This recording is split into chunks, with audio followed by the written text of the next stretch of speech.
नमस्कार सर्वांना. करते गावची रानभाजी म्हणजे बांबूची भाजी. तर हे बघा, हे बांबू आहेत, ताईने दिलेत, कापून वगैरे दिलेले आहेत. पाण्यामध्ये भिजत घातलेले मी, दुपारी दिलेले मला ताईने, भिजत घालून ठेवलेत. आता हे मी पाण्यामध्ये थोडे मीठ वगैरे आणि हळद टाकून उकळून घेते. तर हे पहा, मीठ आणि हळद टाकून वापरून घेतलेले. आता या बांबून आपल्याला पाणी काढून घ्यायचं आहे. हे बघा, अशा प्रकारे. हे बघा, इकडे कढई तापत ठेवले. कढईमध्ये टाकते तेल. तेल तापलेलं आहे, तर टाकून मिरची, कांदा.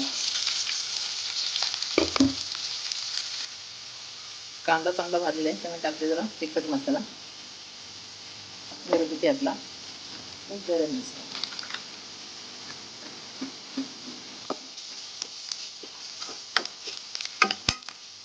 चांगलं परतून घेतलं, त्याच्यामध्ये टाकते बांबूची भाजी.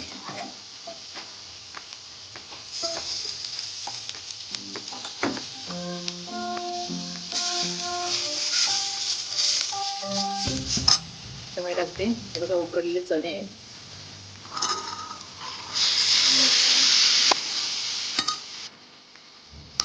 ही बघा, तयार आहे बांबूची भाजी. त्या सर्वांनी बांबूची भाजी खायला.